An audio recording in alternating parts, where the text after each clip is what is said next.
Today, on behalf of President Klippenstein, to this third annual Around the World virtual tailgate party.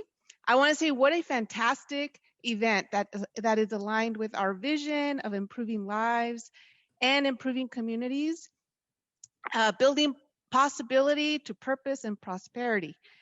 So President Klippenstein sends his heartfelt gratitude. Actually, he's here online. He's getting ready to do a little bit of traveling, but he does send his heartfelt gratitude to everyone, just as myself, for helping make this event possible. I want to thank also Anderson Auto Group for their generous donation, our sponsors, Havasu Regional Medical Center, Foothills Bank, and Havasu Community Bank. And I also want to thank Chef Trula for being a part of this event and sharing her mad cooking skills, and all of the foundation members and volunteers who made this event possible behind the scenes. So thank you all very much. I understand you're also going to be having a special guest coming in and now. And so we're really excited to have Boomer bring some joy to us today. And I want to thank everybody at home for being a part of this event, because if it wasn't for you, we wouldn't be able to make this happen. And I understand that virtual events are just not as fun as being together in a physical location, that warm bodies are much better. However, this just shows your commitment and dedication to our MCC students and their educational endeavors. So I just want to thank everybody for being here, and this is really exciting. This couldn't possibly be happening without all of your efforts behind the scenes. But I do want to share that all the work that you do is so important, because one scholarship can change a whole life. And just like our vision says, improving lives and improving communities, I can tell you that because of one scholarship, it improved this life right here. And I'm committed and dedicated to improving this community here. So thank you all for your help, and thank you all for your generous efforts and your generous donations, and thank you for putting this together. And I hope we all have a wonderful time enjoying the event today, as it will be a once in a lifetime event, I hope. And bid, have a good time, and let's enjoy each other while we're here in this platform. Thank you. Thank you, Dean. It is so important. I myself am an alumni as well, and so this is very special to my heart. And I had a scholarship too, and I wouldn't have gone through college without it. And so I think the foundation, and I'm very excited. And thank you for what you're doing on the campus. You're doing an amazing job, and we are just so excited to be here and to support you in any way. And so thank you for stopping in, and thank you for everything you do for the campus. Really appreciate it. All right, everybody. So now we are going to get introduced with our very first video. I also would like to say that our president, Stacy Klippenstein, says thank you to everybody. And yes, we do have an auction, so I want to see your bids too, Stacy. Let's get in a bidding war, huh? See who wins. Have a little competition. All right, guys, I'm going to get started with our very first video. We're going to introduce our amazing chef and the lady of the hour, Chef Trula Hepner.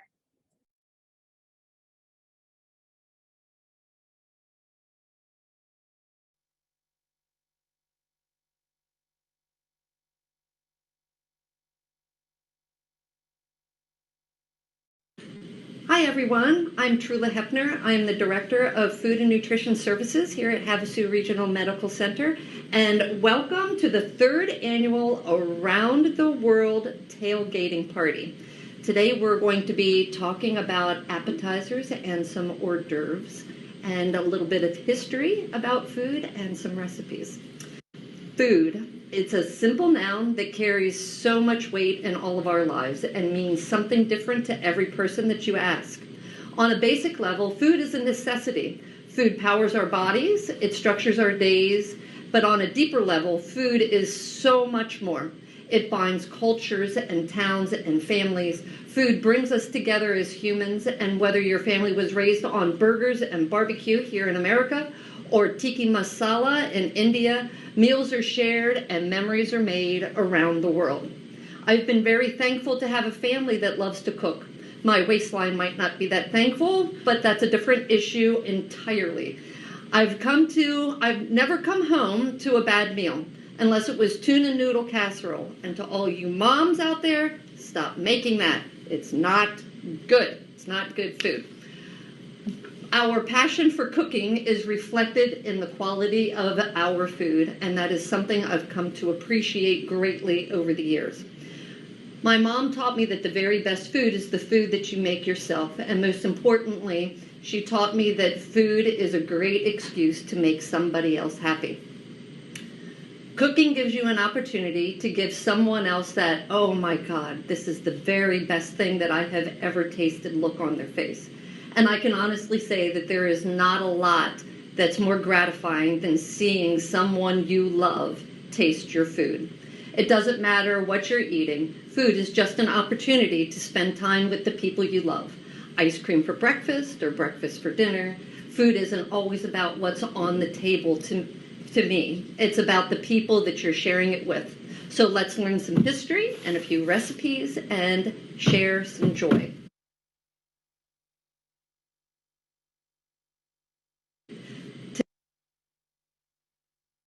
Today is dedicated to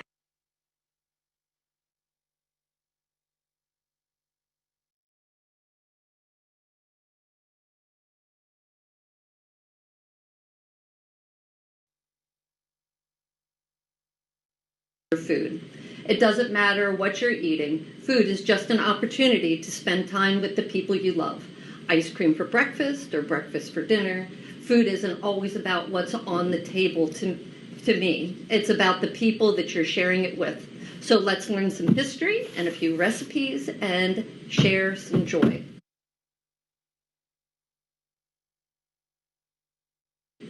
Today is dedicated to appetizers, the food and drink before the food and drink. You know, it's the stand up and walk around and talk to your friends food. The purpose of an appetizer is to pique your appetite or to moderate the hunger that's stimulated by a drink, especially cocktails. The characteristic dryness of which allegedly stimulates the appetite are customarily served with appetizers.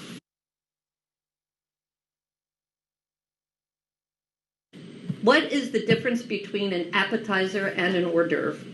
It's the time that it's eaten. Hors d'oeuvres are typically served before the meal even begins, while appetizers tend to indicate the beginning of a meal. An hors d'oeuvre isn't considered to be part of the meal, but appetizers are usually chosen specifically to complement the following courses. The term appetizers seem to have appeared simultaneously in England and America in the 1860s, simply to provide an Anglophone equivalent for the French hors d'oeuvre. That's a lot of words in just a very small sentence. By the 1890s, both appetizers and hors d'oeuvres could appear within the same elegant menu. Appetizers were originally introduced by the Athenians as a buffet in the early 3rd century BC. Who knew that chips and dip had this much history to it? But they would serve sea urchins, cockles, sturgeon, and garlic. Can you imagine having someone just walk up to you with a bowl of garlic and have that be your appetizer? I'm hoping that they also invented toothbrushes or mints back then. Anyway, however, they were unpopular to start, probably because of raw garlic, as these tiny meals weren't followed up with a main course, leaving everyone hungry and wanting more. So appetizers became more of a thing, and there are now classifications of appetizers. There are cocktails, hors d'oeuvres, canapes, relishes and crudités, salads, consommé and soups, and chips and dip.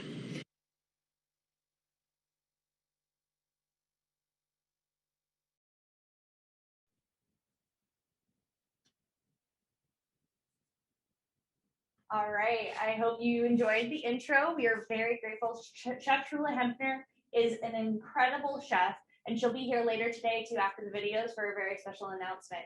So right now we're gonna play a little game. We're gonna do a scavenger hunt. So I have here Wanda Dickinson. She's a member of the foundation, and she's actually a former student as well. So, Yes, I am. so Wanda, what are we looking for first? Today we are looking for a pan, pan made from Pampered Chef.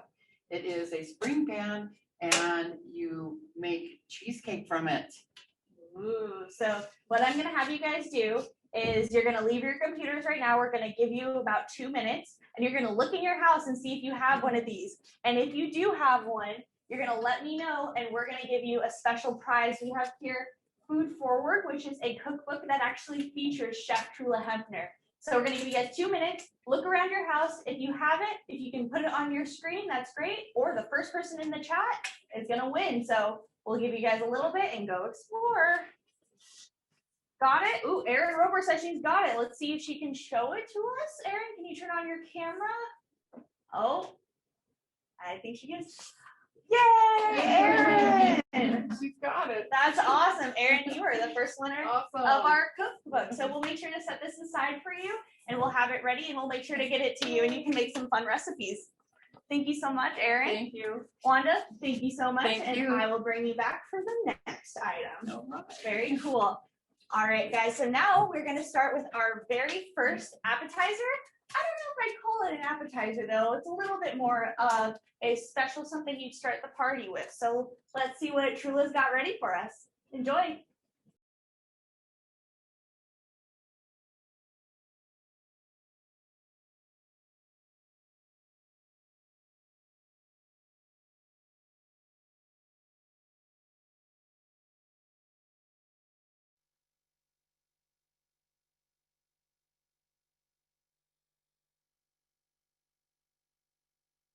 The first classification we're going to start with is cocktails. We're going to make a Bellini.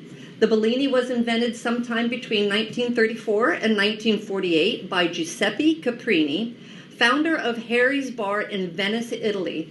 He named the drink the Bellini because its unique pink color reminded him of the toga of a saint in a painting by 15th century Venetian artist Giovanni Bellini. The Bellini consists of pureed white peaches and Prosecco, which is an Italian sparkling wine. Marinating fresh peaches in wine is an Italian tradition. The original recipe was made with a bit of raspberry or cherry juice to give the drink a pink glow, due in part by the limited availability of both white peaches and Prosecco. Several variations now exist. The Bellini. Prosecco. We're going to modernize it just a little bit since we are not going to marinate our peaches. We're going to use Prosecco and some peach nectar. And to tie in the raspberry, I have some fresh raspberries that we are going to put at the bottom of our champagne glass just to give it a little bit of color and something to look forward to at the end of your glass instead of being sorry that you no longer have a drink. So we'll put some fresh washed raspberries down on the bottom of your glass. Some peach nectar about a quarter of the way up your glass. And then top it off with Prosecco.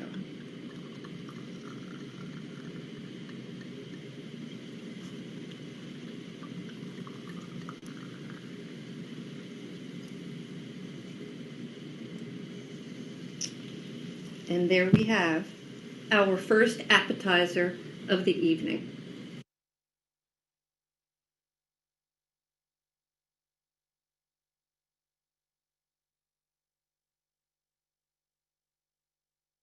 Our next cocktail is the Bloody Mary, and its origins are as murky as the tomato juice it is made of. But cocktail historians generally agree that one storyline probably deviates the least from the truth. And this involves a bartender named Pete Perdot, who concocted a rudimentary version in the early 1920s while working at the famed Harry's New York bar in Paris. After Prohibition, Perdot brought the drink to Manhattan, where he presided over the King Cole bar at the St. Regis Hotel. For a time, the cocktail was rechristened the Red Snapper in a nod to a more delicate American sensibilities. And while at the St. Regis, he dolled up the tomato juice concoction with various seasoning, such as horseradish, Tabasco, lemon juice, and celery salt. And it caught on, and an American classic was born. The Bloody Mary is not a spirits-driven drink, as can be witnessed in bars around our country with all of the snacks, we'll call them snacks, that now go with this drink. But it is part of the appeal, especially among the weekend home bartenders. The tomato juice and the vodka form a blank canvas on which one may create freehand artistry in the medium of spices. More horseradish or more black pepper for some, a touch of clam juice, which technically makes it a Bloody Caesar. We don't know why, but it also increases the odds that the maker is Canadian. There's a little bit of trivia for you trivia addicts out there. It's a cocktail that doesn't require a jigger, rather just a little bit of culinary instincts. It is to fine mixology what crock-pot chicken supreme is to the Le Cordon Bleu. So to make a Bloody Mary, I have 2 nice big mugs here. I have already poured some vodka and put some ice in here. I rimmed the tops with some Old Bay, some celery salt, and some kosher salt, just to give it a little bit of spice. And then we will add some Bloody Mary mix. There are all kinds of recipes. You can find them online and everything to make this Bloody Mary mix. You can do it all from scratch if you'd like. Pour in your Bloody Mary mix. Give it a good stir. And then comes the fun part of all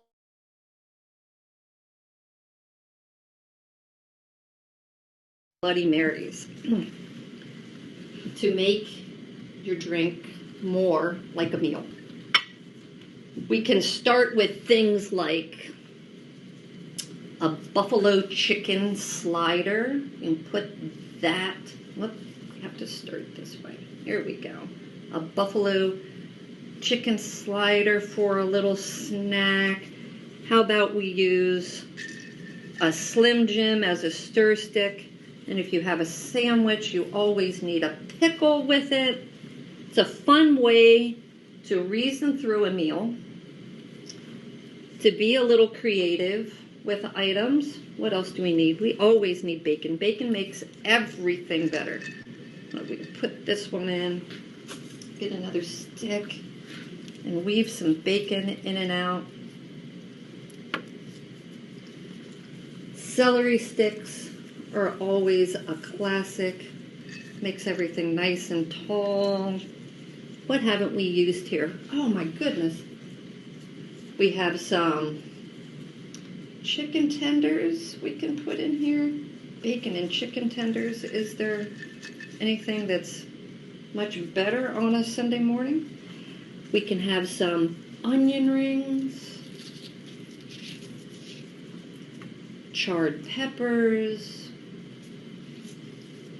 anything that you'd really like.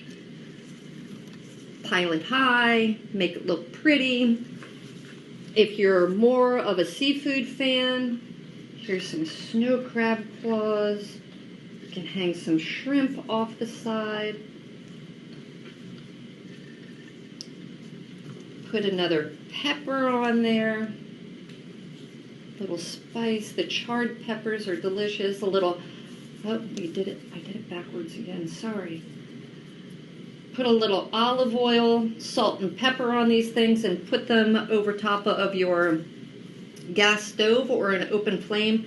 Char them, give them a nice color, a smoky flavor. You can pile that in there. Some olives.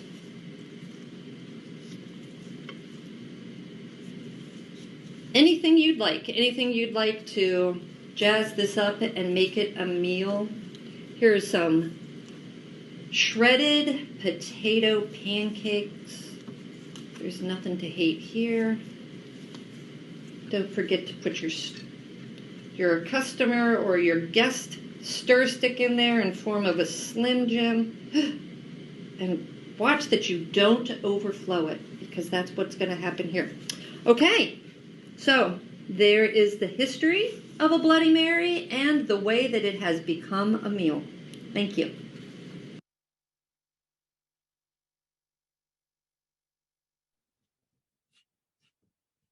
Oh my gosh, I am starving now. That looks so good. That was delicious.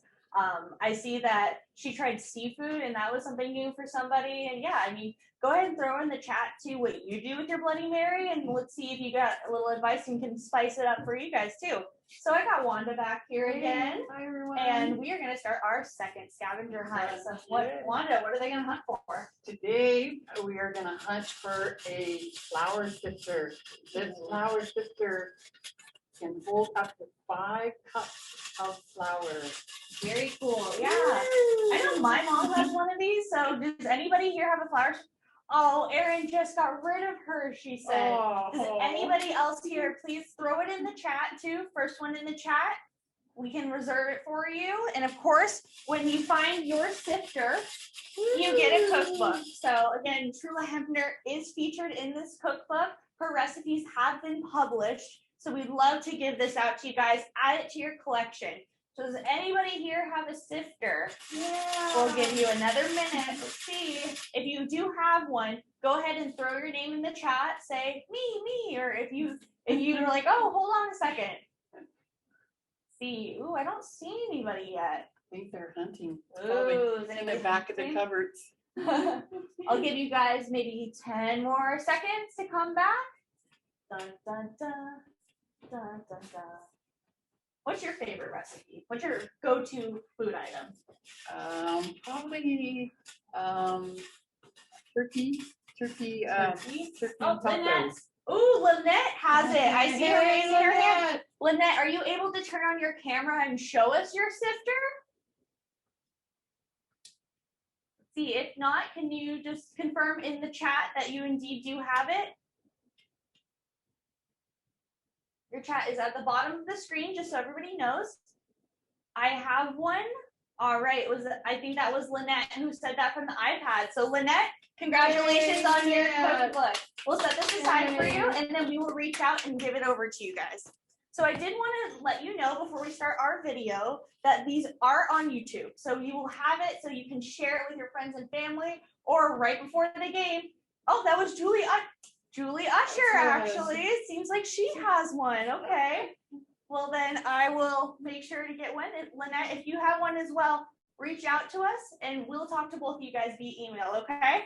So I wanted to let you know, that we're going to put this on YouTube. Yeah. This recording will be live on YouTube. So if your friends were able to catch it today, they can still come and check it. I also want to let you know that on the foundation website, we have a place you can give. The foundation is only possible from our donors, and it's the only way we can continue to support the college, the staff, and faculty. So and I know it's very important to us as former students, right? Yes, it is. Yes.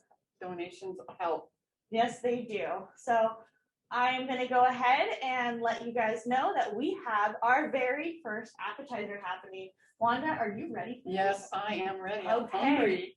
All right, we're going to go ahead and show you the first appetizer. So enjoy, everybody. Enjoy.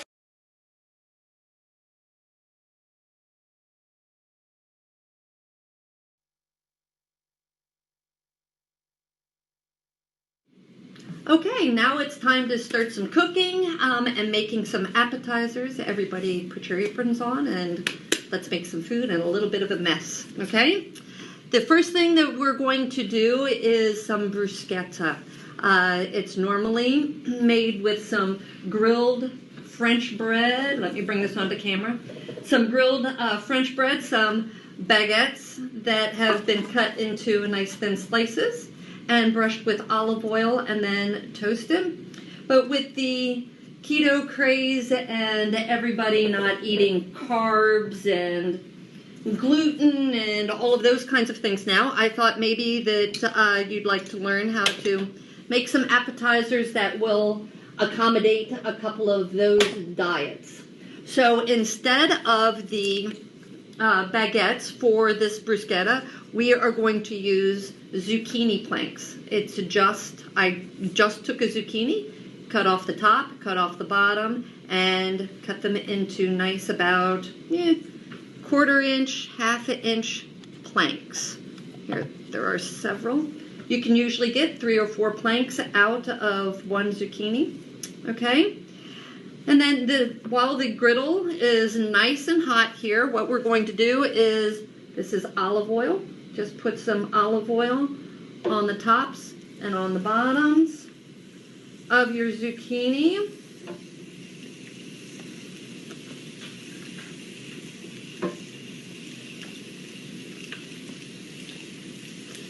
On the tops, on the bottoms. Sprinkle it with a little bit of salt and pepper.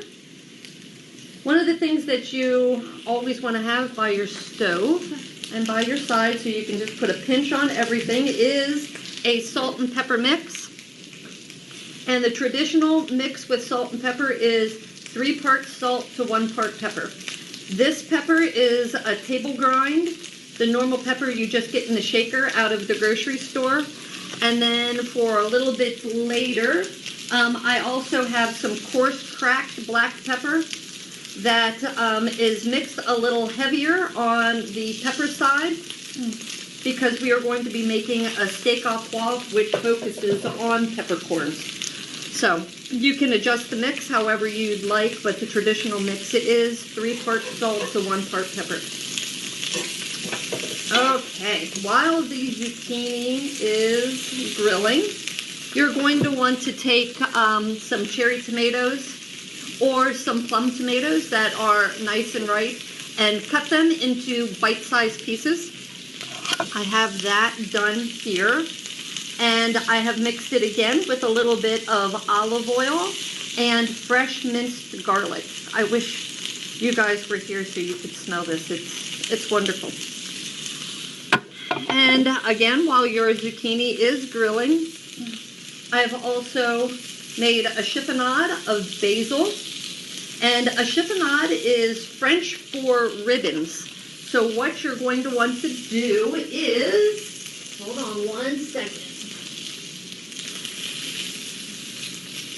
Take your fresh basil, sorry about that. Take your fresh basil and pick off some of the leaves, some of the nice fresh leaves. The bigger you can get them, the better, because that'll make this easier.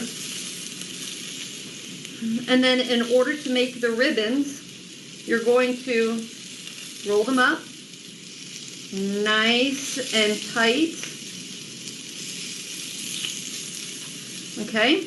And then just start chopping here at the end until they turn out to be little tiny ribbons, little tiny slivers.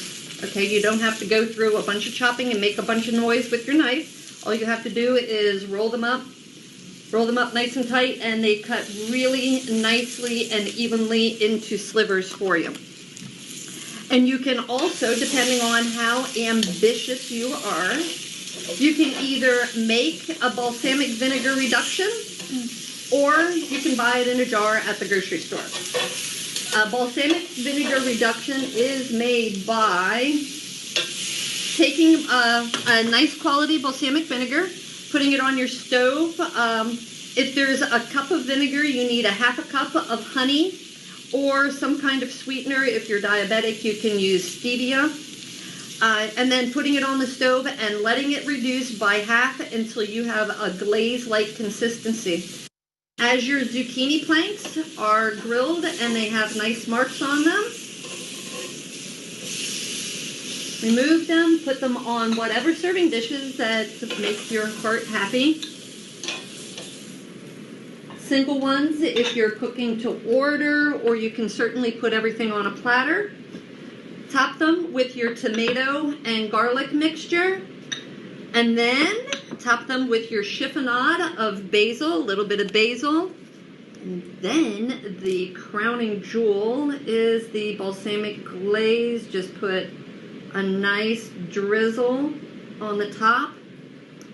Don't worry if it gets a little a little heavy. This is actually everybody's very favorite part. It's delicious with tomatoes. You can cut these into bite-sized pieces. If you have forks and knives, then don't worry about the bite-sized pieces, and hand them to your guests and have them enjoy.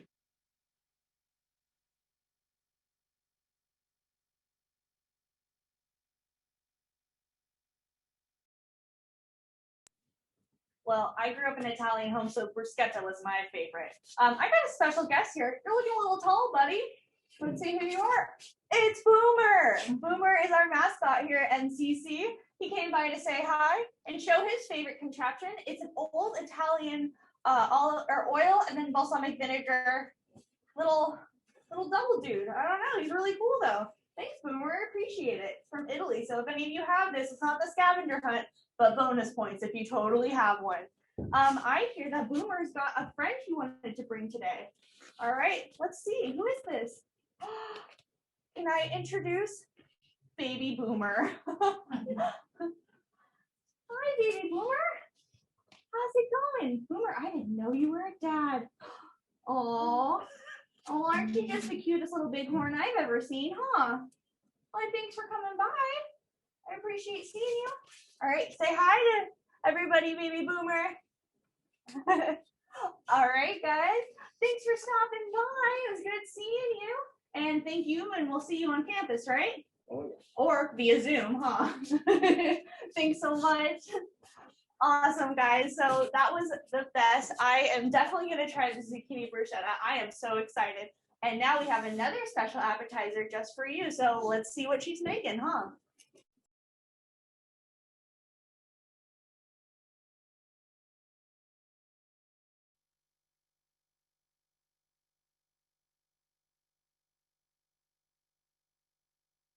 What you see on the grill are glazed pineapples that have been marinating and then glazed in a spicy orange mix.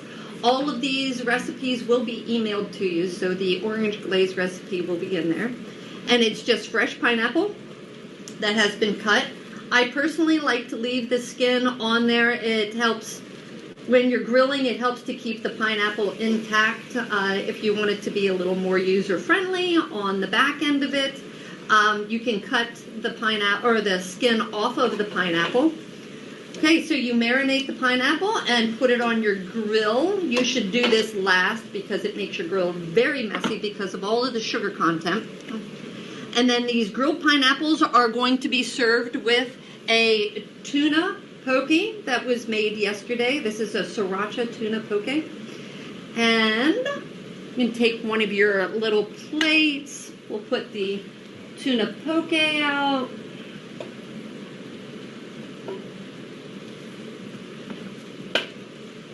Pile on your grilled pineapple. And they can put the poke right on top of the grilled pineapple and eat it like a seriously upscale chips and dip. They can just scoop right into there and pile their poke onto the spicy grilled pineapple. You can also, let's see if we can put this somewhere. Here we go. You can also serve the poke with some sliced cucumber, some just sliced fresh cucumber. Put some tuna on top of your cucumber. It's a nice fresh flavor, something completely different than the pineapple.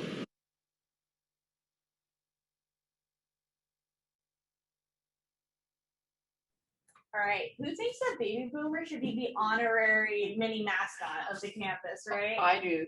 She's gorgeous. Your Springer, so cute. Yes, so that was delicious. I personally love grilled pineapple. Put a little teriyaki sauce on it. So good. So delicious. I think you can see Wanda's back here. So that means another scavenger hunt. We have quite a few books left, so I want to give out some more prizes. What do you got? Let's see. Okay, what I have now is a miniature mixer. Oh, I love that, like a little hand mixer. Yeah, you can actually mix your coffee with it if you want. Get a little latte frother. But if you don't have a little one, somebody might have a bigger one. Yeah, so if you have a vintage hand mixer like this, totally manual, Let's see if you got it, and let's give you this cookbook right here. Again, it's food forward, and it features our amazing chef Trula Hepner. So, does anybody here have a hand mixer? Let's see.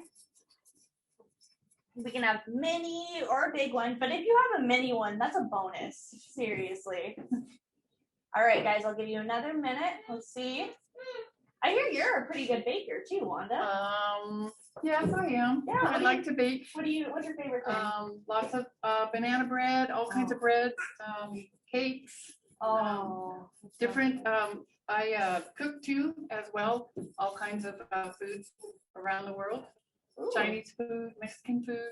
Well, let's have you up here next time, right? Showing your stuff. Okay. I'm all about it. All right. Oh, it's a cute egg beater. That's the right word. All right. Thanks, Carolyn. Do you have one per chance? Does anybody have our cute little hand mixer egg beater? Let's see. I'll give you another 10 seconds to let me know in the chat or pull it up on camera, please. And I think she should have a point for getting it right as an egg beater. That's true, Carolyn. We'll give you a special point because you got it correct. So your half a buck will be in the mail. Just kidding. Oh, you have one at the ranch, she says. Well, I want to come to your ranch. That's pretty cool. Yeah. What better place to have an egg beater, right? All right, guys. I don't think I see anybody having one. So I think we're going to move on to the next item. So let's see here.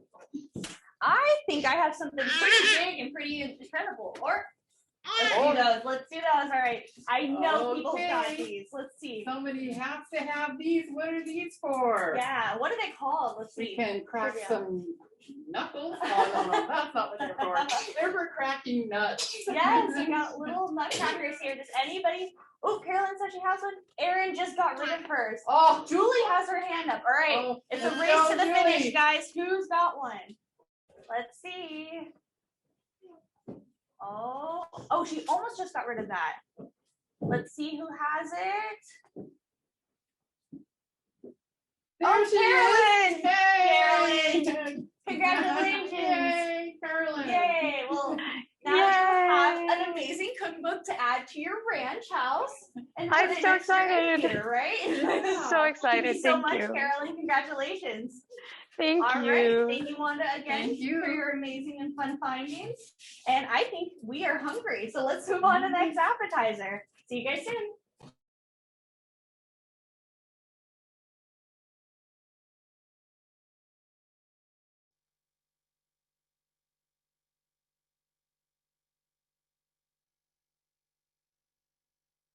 Next appetizer that we're going to make is a crudité and charcuterie plates.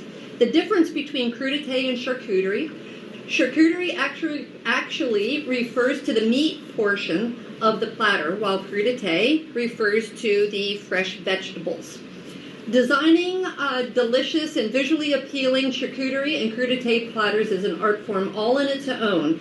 It's a relatively easy way to look fancy at your next get-together. Something easy to throw together at the last minute, especially if you have all kinds of little dishes and plates and interesting things that you have picked up along the way in your life. You can use them, interesting plates and dishes, copper, anything that adds texture or shape or form to your display is also going to add eye appeal to your display. So there are some simple steps, some simple things to remember when making your crudité and your charcuterie. The first one is to choose a star ingredient. Sometimes by adding a unique, surprising element to these displays is enough to make it feel special.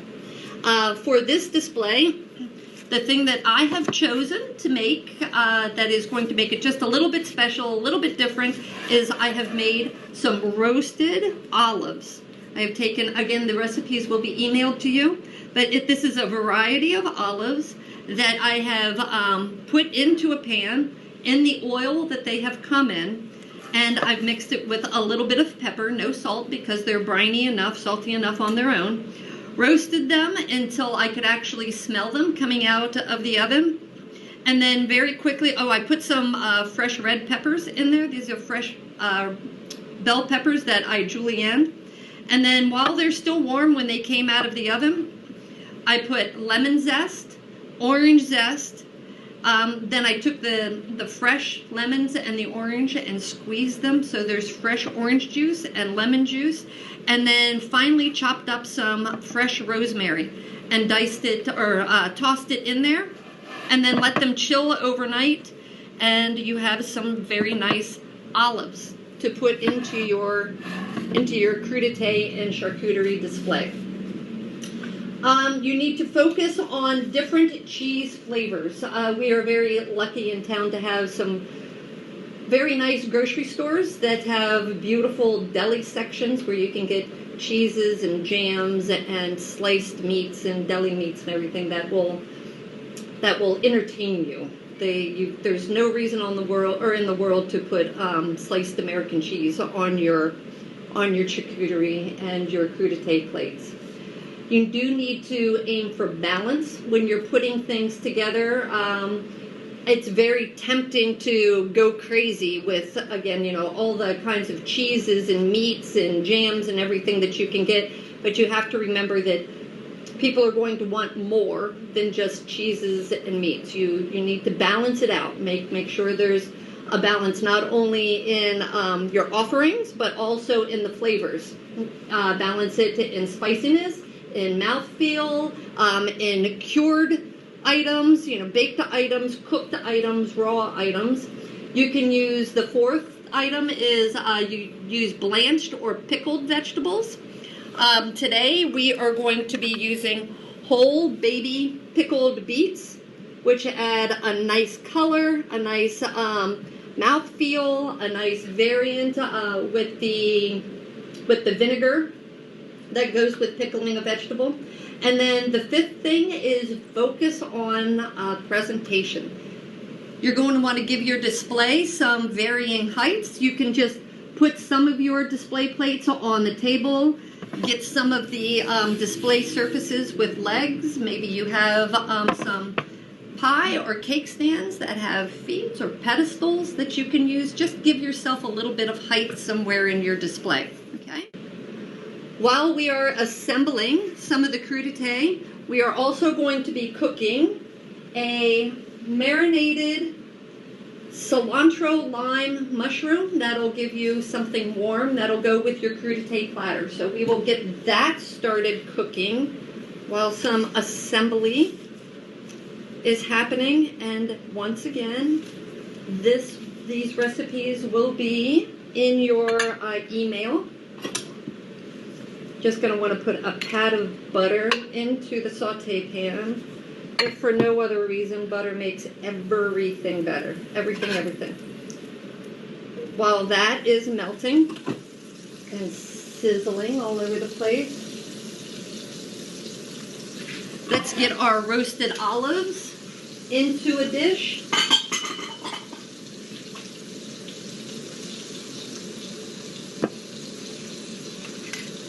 Roasted olives.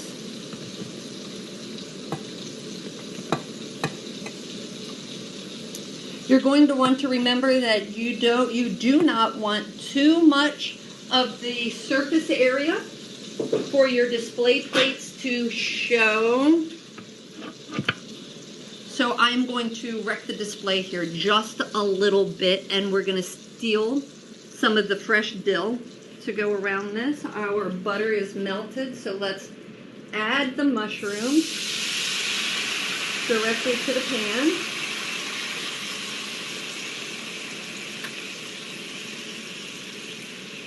Okay, while these mushrooms are cooking, here are the beets that we put into a bowl a little bit earlier. I also have this is dried mango that is dusted with chili.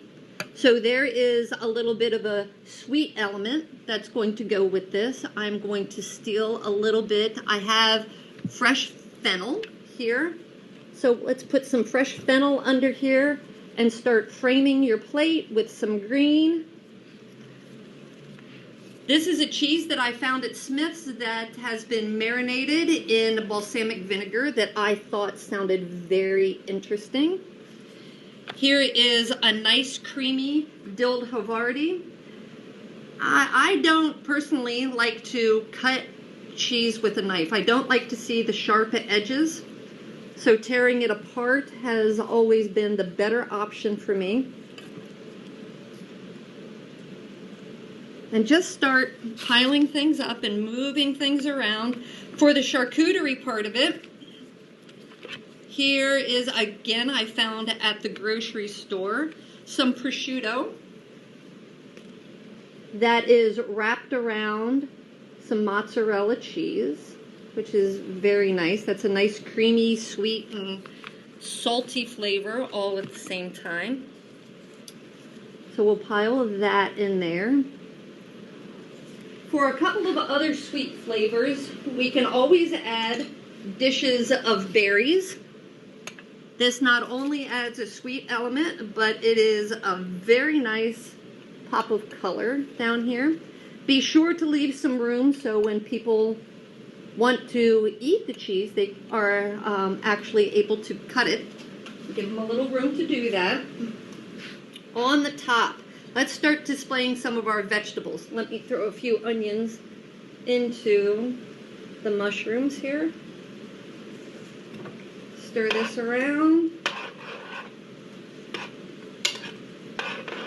These mushrooms are just plain button mushrooms that, again, you can get at the grocery store. They're just, I wish I could tell you there was something special about them, but they're just plain old button mushrooms, okay? The vegetables, try to go for something a little bit different. Don't put cherry tomatoes and celery sticks and things like that. I got some colorful cauliflower. Cauliflower actually does come in colors. There is an orange cauliflower displayed right here and a purple cauliflower. And this cauliflower is ripe and it's ready to eat. It is naturally this pretty chartreuse lime green color. It's delicious, it's bright, it's colorful. It adds, again, another pretty element to your vegetables, and pile them. Don't spread them out. Don't feel the need to like spread it into a crescent or anything. Things are always more impressive when they are piled high and look plentiful. Okay? And to add a little color then, and maybe some height, here, this is a bell pepper that has been cut into strips. You can stand them up.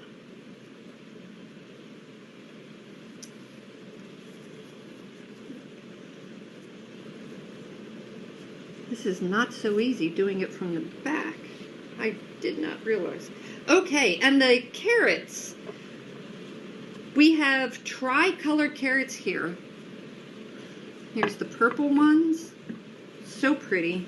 Purple, and then the bright orange, and a nice yellow, and they have some pretty green tips on there. Some radishes, again, to give a little spice, a little zip to the creamy, soft cheeses.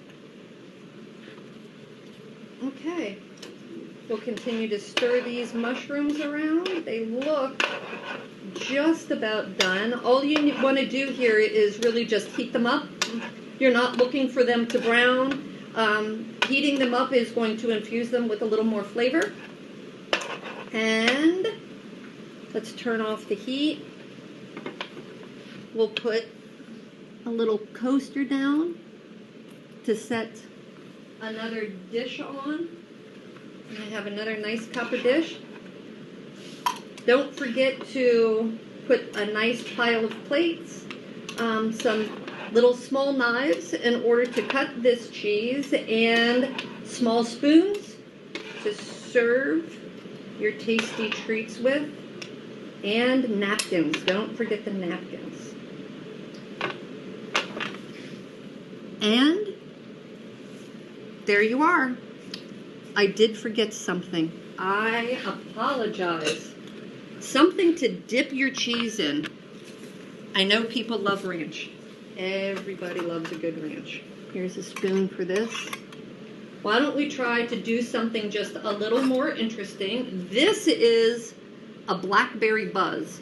It's a jalapeno infused blackberry jam, which goes very nicely with smoked cheeses, like a smoked Gouda, if you're a fan of Gouda cheese.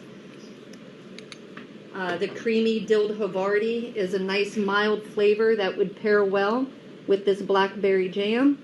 Just nestle it right in there.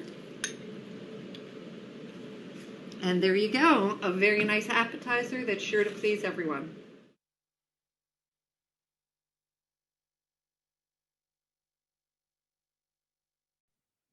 All right, I am a huge fan of charcuterie boards, and I loved how unique she added it. You know, not the cherry tomatoes, not the normal Parmesan or the sliced cheddar cheese, no Kraft cheese. That is a no. So I'm excited to see something fresh and new, and it just looks so beautiful. So I think if you make anything from this for your parties tomorrow for Super Bowl, that would be the best thing to make. You know, we're ending our show. We're rounding up, not quite yet though, and we have a very, very special message for you at the end. It's from Trula Hepner, and we have a special guest here from Anderson Toyota to show you our amazing auction items. But please stay around because you're going to want to hear this from Trula. We're very excited. And she said she had this special announcement. I don't know what it is, so I'm going to be learning it with you guys. But since we're rounding it out, I think we have somebody who wanted to come say goodbye to the amazing people who showed up today. So bye from Baby Boomer. Thanks for showing. Say bye-bye. Are you going to come to college when you grow up? You going to be an MCC student someday? Yeah. Thanks for coming by, Baby Boomer. All right, guys, I am very excited to announce that this is our last round of videos. Thank you again, and please remember that the recipes were sent to you. If you did not receive them, send us an email, and we'll make sure to get those to you so you can make these for your friends and family and your Super Bowl parties. And then we, again, are going to have a special announcement. So please stay tuned after this, but enjoy our very last round of appetizers. Thank you.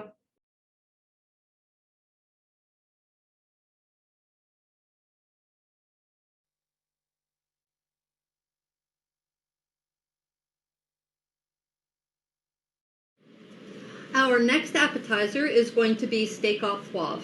Steak au poivre is traditionally made with filet mignon that has been crusted in black peppercorns and served with a brandy cream. We are going to alter it just a little bit and not make the brandy cream, as it does not lend itself to walking around appetizer food. And we are going to serve it on some potato planks. So steak au poivre originated in the 19th century in the bistros of Normandy, where there were noted figures that took their female companions for late suppers, where peppers were supposedly an aphrodisiac.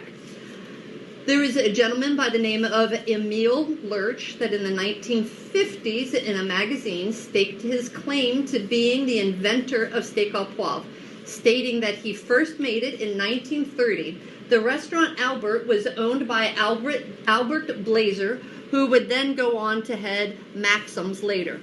He said that he had received a shipment of frozen beef from America that looked great, but it was lacking in flavor. At the time, the restaurant was full of Americans who had ruined their taste buds by indulging in too many cocktails before dinner. He then came up with the idea of putting peppercorns on the meat to add flavor and to make sure that the customers with their deadened taste buds could taste their meal. He deliberately called it steak au poivre to indicate its dual origin, American beef and French cooking. So here we go. I earlier sliced some potatoes about a 1/4 inch thick, and overnight I soaked them in ice water and changed the water out 2 or 3 times just to leach some starch out of them.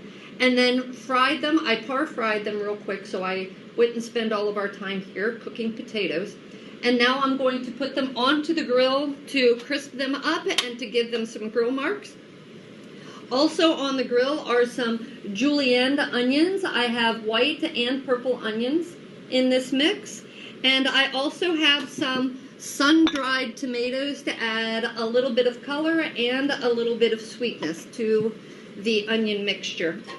I've also put some fresh thyme in there. Just strip the leaves off some fresh thyme and add it right in. And we will also sprinkle it with a little tiny bit of salt and pepper. Okay. Now, the filet mignon, you can buy your steaks pre-cut at the grocery store. And then this steak should be cut down to about this thickness. It's about 1/4 to 1/8 of an inch thick, okay? So one steak should give you 3 or 4 cuts. Then you're going to take your thin cut steaks and you're going to dredge it in a mixture of the salt and the coarse cracked pepper. Put some olive oil on your grill.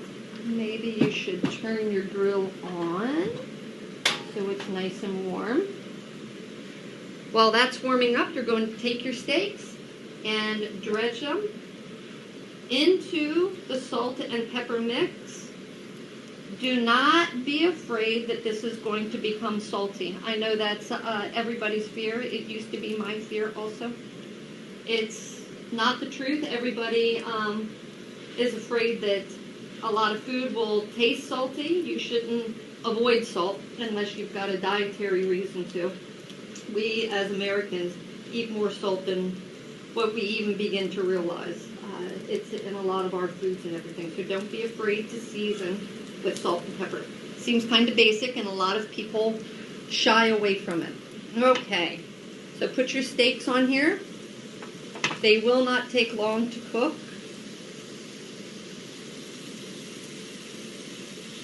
We can do one more.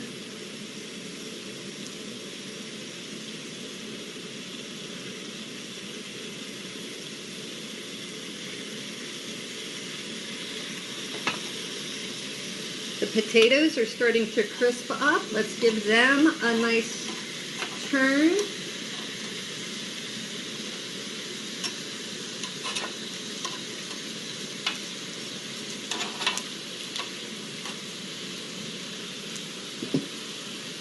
Before you turn the steaks, make sure that you've got your serving platter ready to go. Nothing like having your food ready to go and then rushing around the kitchen looking for something to put it on at the very last minute. When I do that, I always forget to turn the stove off also. So I end up burning something and people look at me and wonder what kind of chef I really am, running around my own kitchen like a lunatic. Okay. Flip over the steak. It's a little too soon, but it'll be fine.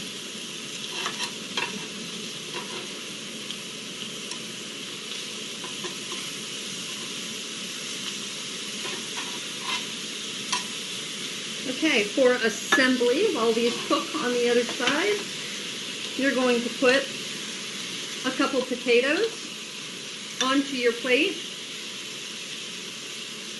Put a nice pile of the onions and the sun-dried tomatoes.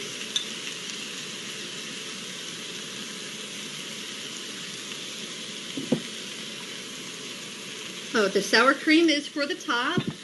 Let's put a little extra thyme on these while the steak is cooking.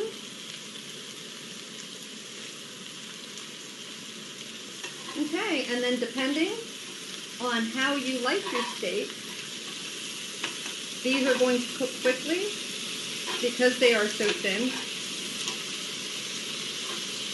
Okay, then you're going to put your steak on top of your potato.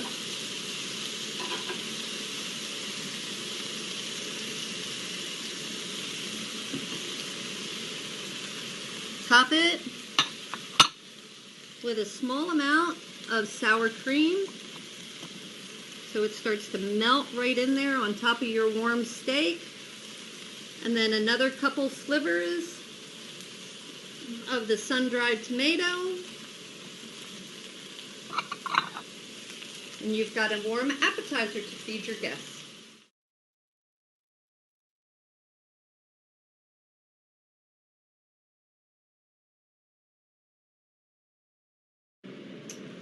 to wrap up our journey around the world with our international appetizers, we are going to make some Russian mushroom julienne. This is a nice sautéed mushroom dish, and it's got some creamy melted cheese in there that can be served with the toasted baguettes that we also used previously with the bruschetta. So we're going to start out with our button mushrooms, just cut up into nice slices.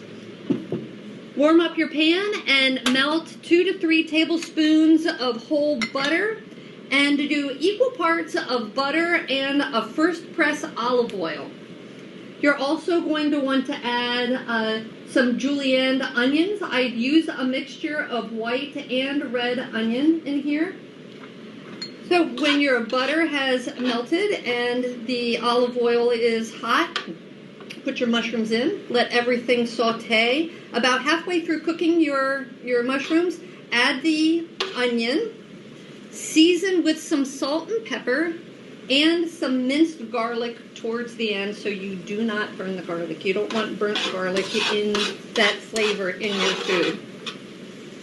Okay, as they are cooking and getting hot, I have here some fresh mozzarella that I have cut up into cubes.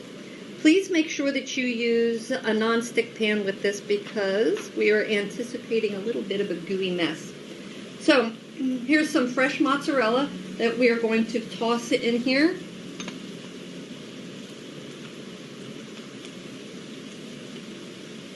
There's no real specific amount. If you like cheese, then add some more cheese.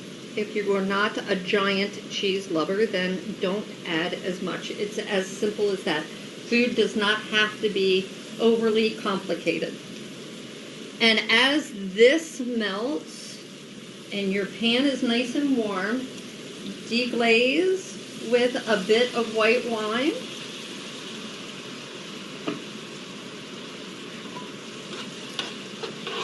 And this will cook down and get nice and creamy and yummy. I wish you guys could smell this. The garlic and the white wine is really, really yummy. To add a little more depth to this, you can add some Parmesan cheese.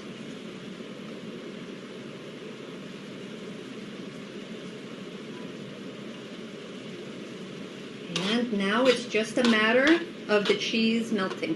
Okay, the cheese is starting to melt and look nice and creamy. This is the time that you can think about what kind of dish you want to serve this in. This is getting to be the right consistency that people will be able to dip into it with your toasted French bread slices and get a nice dollop of the mushrooms and the cheese. Okay.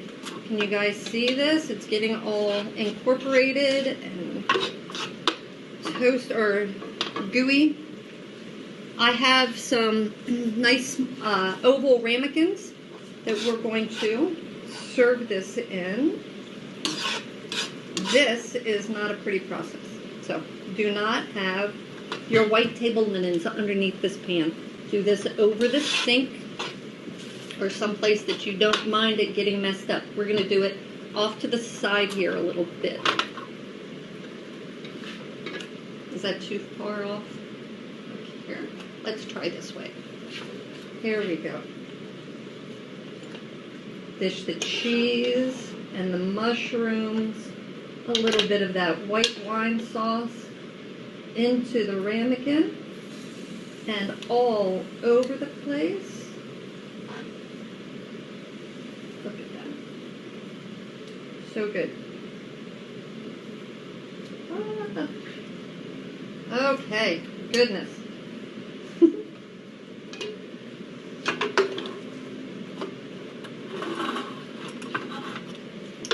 You can clean up the sides here, top with a little bit of extra Parmesan cheese,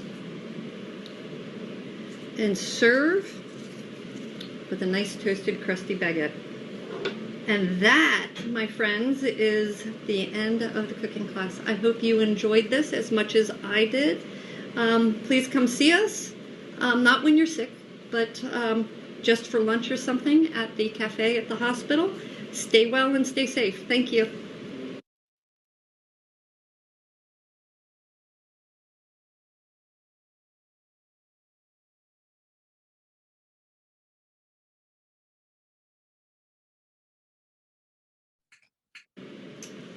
To wrap up our journey. All right, guys. Again, thank you so much for tuning into our Thank you. appetizers. They were amazing. Trula Hepner is a wizard. I can't even explain. Seeing her cook live, just smells so good. She's so talented. I want to go home and make those mushrooms. I know, I know. And so you can actually see all these videos on our new YouTube channel. If you just look up MCC Foundation in YouTube, you'll see our channel and you'll find the playlist for this event. And you can check out the videos and the full event once it's live right there. So you can see we've got some fun stuff going on. But before we talk about that, I want to announce our last scavenger hunt item. So get ready and let's see what Wanda's got for us. Okay, what I have is a clay roaster. These were back in the 6,000 BC, where they used to put their food and put it underground. But now you can bake a chicken in it, take the lid off, put your chicken in, a whole chicken, and you put the clay pot right into the oven and cook it up. Yum, Wow, that's so cool. I love it. I love the design on it, and I'm gonna try that too. Does anybody have one of these? Has anybody got a clay cooker in their house? You can show it on camera or put your name in the chat, and it's a race to the finish line. And again, if all the scavenger hunt items, you win a free cookbook that features our amazing chef Trula Hepner. So does anybody have one? Let's see. I'll give you guys just a minute. Find your cool clay cooker, or if you have any clay cookware, I'd love to see it. I think it's so cool, and it's an underappreciated food item you don't see very much. And I've heard that they can take them in your backyard and cook, you know, under a fire in the backyard. Oh, that's cool. In an open pit. Yeah. Yeah, I mean, for the Arizona desert, we have a huge indigenous community, so you can kind of get back to that and cook like they did. That's really interesting. Let's see if anybody has one. I'll give you guys 10 more seconds. Let's see. 10, 9, 8, 7. You know, you guys saw the first one. Carolyn says Pampered Chef has one. That's interesting. That's cool. They have everything now. You go to one of those parties and you better have your wallet ready because you're going to get some really cool stuff, right?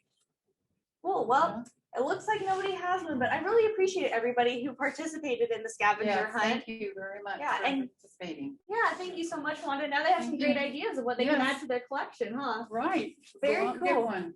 Thank you so much, Wanda. It was great seeing you. You're welcome. And thank you for being part of Foundation. Thank you. Awesome. So for our final part of the hour, I have some fun goodies up for you. So I'm going to bring up our head sponsor from Anderson Toyota, and we have Scott Taylor here, and he's going to show you all the fun stuff we have for today. Hey everybody, how's it going? Oh my gosh, this is what a great thing. You know, these guys have done so much work to be able to put this together, and I learned an awful lot by watching it. So thank you. You know, Anderson Toyota is extremely proud to be able to help sponsor this event and be part of the scholarship program that MCC does. What an amazing organization, a staple in Lake Havasu for so many years, and such a quality place. So a huge thank you to all of you that keep MCC what it really is. So. Oh, well, thank you, and thank you for what Anderson Toyota does for the community. You guys are amazing and very valued, and so thank you for helping us make this happen. You are welcome. Making students get the education that they deserve. They deserve, yeah. I mean, it's a level of education that they can only get through this type of community college. So you can't find it anywhere else in all of Mojave County, and we have stores in every part of Mojave County. So great job. Oh, I have one of those. Do you? I really want a cookbook. So if you could just hold this for a minute. I'll run home and get it. Okay, you guys just wait right there. Okay, I'm gonna run home and get my clay pot and bring it back because that's an amazing cookbook. So I like I've been able to thumb through it and yeah. Oh, how cool. Well, if you get your clay cooker, you need to make something for me and then bring it and then we'll talk about it. I just said how to use it. I just said we had one. Oh, well, that's true. Okay, well, what better Yeah, time I to learn, leave right? that to the pros like Yeah. Trula. Yeah. Can you imagine at your super party just bringing out a dish in a clay cooker? Like, you'd be the coolest person. You know, right? I got time. Yeah. It's not till tomorrow. Hey, well, Yeah. yeah. And now you got some new recipes to try, right? Yeah, we do. Cool. So we have some awesome auction items that Nice. are up on foundation.mohave.edu. So can you kind of tell us what we got up for auction? you know, I can. I don't even know where to start. So some of this stuff is really, really cool. So what I'm going to do is, because you're probably going to need this for being able to cook for your big game special day tomorrow. So this is an amazing knife set. It's extremely heavy. It's a David Burke set. There's 18 pieces, and it's all forged cutlery. It's absolutely beautiful with the wood grain case. It even has a bonus a heavy gauge cleaver inside here, so you can be chopping some stuff up. And if you have any questions on how to use that cleaver, well, you can just post them up there, and we'll have Chef Trula. I think she might be stopping by. Is she gonna come by? She is. I think if she stops by, she'll be able to answer those questions. I hear for there's you. a bidding war going on this item too, Oh, so yeah. you better jump in quick and. Yeah, and it's even got the scissors in the back, the shears for cutting up your chicken and stuff. So Those are great. an amazing item. So one of the things we wanted to make sure that you understand is all of these items are going to be available on our auction website, and that auction is going to continue. I think we've decided we're going to go ahead and continue that and allow some more people a chance to be able to bid on some of these amazing items. So stay tuned for that, and we'll give you more information right here at the end of the program. Yes.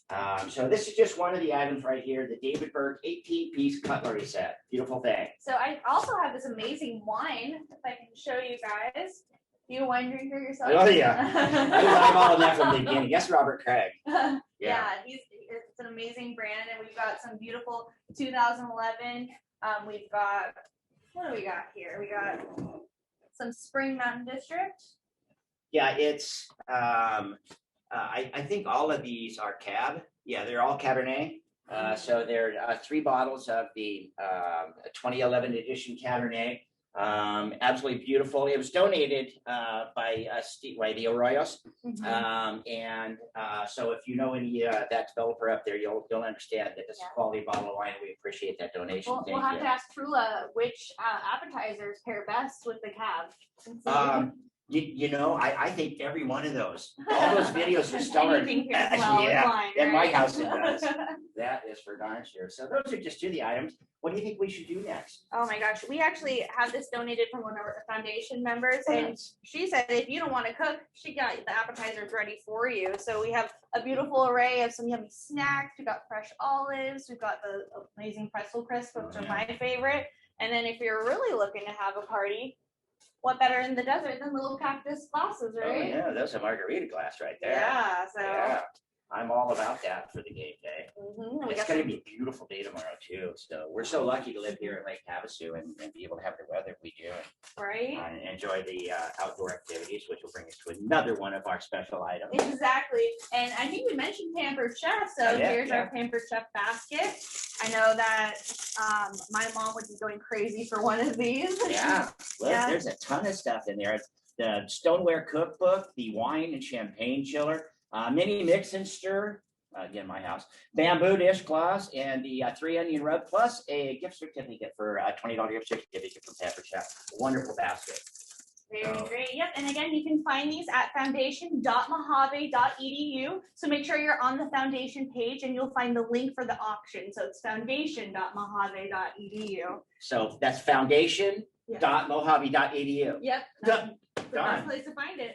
Look at this from Patio Paradise. I know. This is such a beautiful set of some dishware, and it's all matching set to add to your party. You can see it over there. Oh, there you go. Yeah, it's just a beautiful serving tray plus a couple of bowls and plates. It has a patio set of 4 of the quality unbreakable cocktail glasses, along with a $50 gift certificate from Patio Paradise. You bet. You can get some So- fun stuff with that. Oh, man, this is a beautiful thing, you know.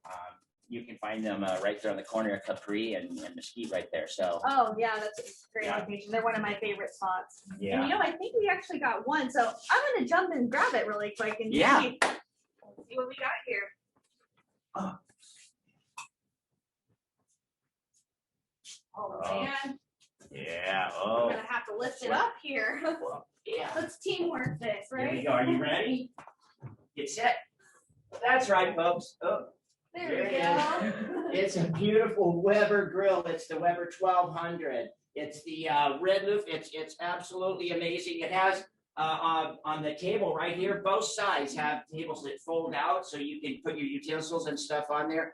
It's a original Weber 1200 outdoor gas grill. Oh my. Absolutely beautiful. That'll be perfect for summer too with all those camping trips we're gonna plan, Oh right? yeah, Yeah. that'd be perfect for tomorrow. I know, that is perfect. Yeah, I'm gonna run home and get on right away. Okay, So cool. I'd yeah, love to see a bid. Yeah, Jump on those I knives. love it.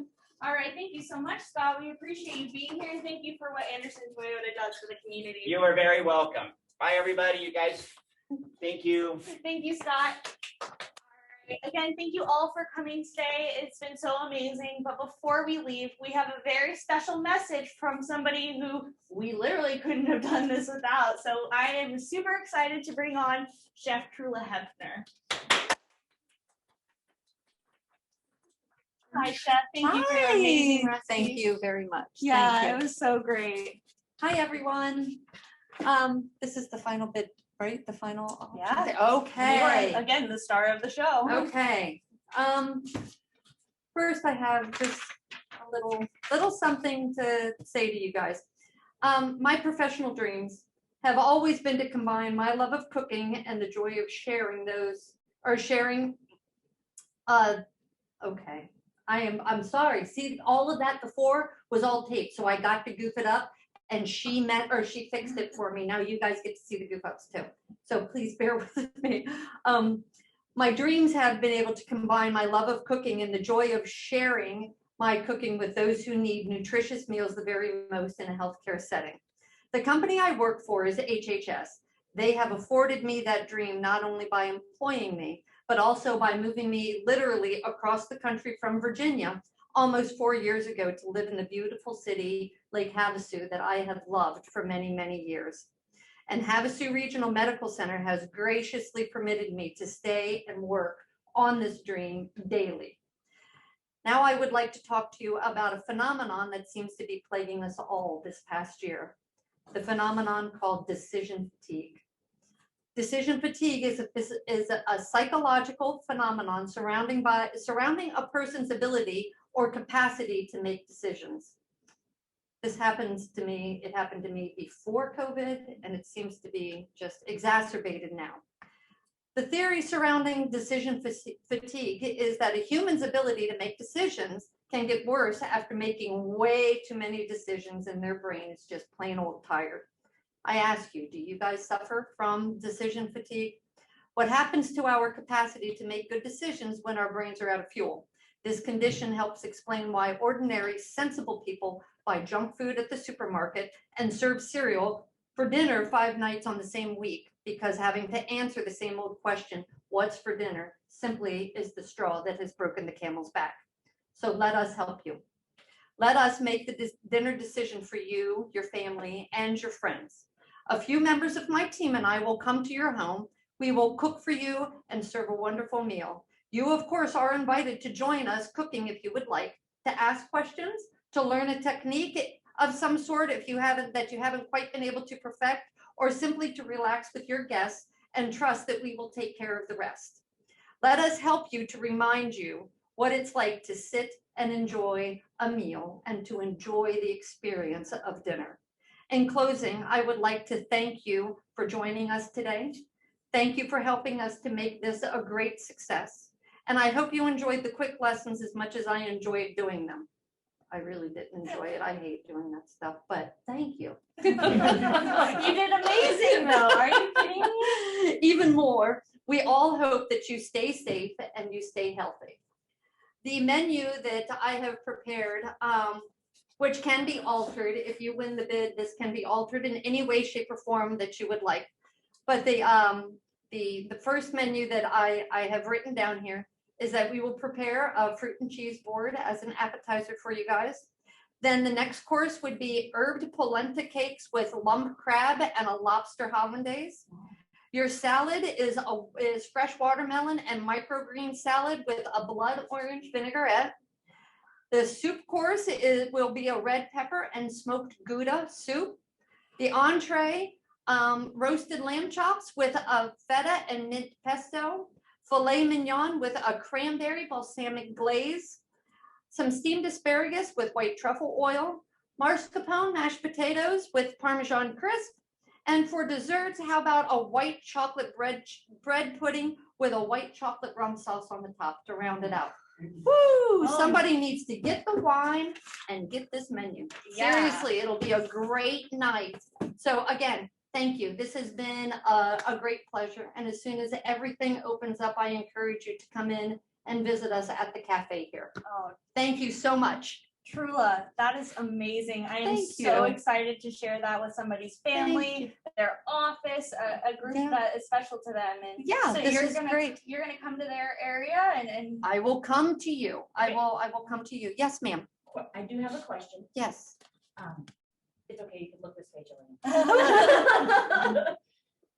We have people on here that are live in Bullhead and the Kingman area. Uh-huh. So I guess my question is, if they live outside of Lake Havasu, Uh-huh. are you willing to travel, or is this limited to only people that live in Lake Havasu? No, I will come to you.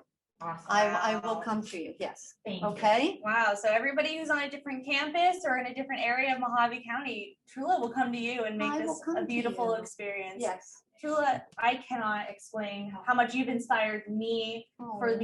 the recipes you made. You made me excited to cook and actually try and share the moment of cooking with my family. Thank So, you very much. Thank you. This has been great. Yes, and Thank Trula, you. we'll put your item here on the auction again, Okay. foundation.mohave.edu, and it'll be up and live, so you can check that out and. You can fight me for this because I'm gonna throw a bit in there. This is Please do, This please is so do. great. So again, thank you all so much, and I have Wait, one wait. final announcement. Oh, okay. How many Wait, people? wait. What did we say? 10? 10. 10 10, people. Up to wow. 10 people. Hey, Okay. that's amazing. Yeah. 10 people. Wow. I love it. Well, What's Trula, we have something special for you. We Oh, wanted to thank you for your time and Thank your you. amazing what you did for us and what you did Thank for the you. foundation and the students, staff, and faculty of Mojave Community College. thank you very much. So- This is unnecessary, but it makes me happy. You are amazing, and you should be Thank you. celebrated every day. Thank So, you. Thank you so much, Thank you Trula. very much. And thank you guys. Thank you for joining. Yes, thank you all so much. We had Yes. so much fun today. Again, you can check out all the auction items. They'll be on our website, foundation.mohave.edu. They'll also be on our social media page. You can find them on our Facebook, MCC Foundation. And again, if you want to share this video or these recipes with your friends and family, it'll be up on YouTube at MCC Foundation. Again, thank you all for what you do for the community. Thank you for being a part of MCC, and thank you for making today happen for Mojave Community College. So I hope you all had fun. You learned something new, and have fun at the Super Bowl. Make something good. Let us know if you make any of the recipes. I'd love to see a picture. So share it with us on our Facebook, and we'll show what you made from these recipes today. Okay? Thank you all so much, and I hope you have a beautiful rest of your day.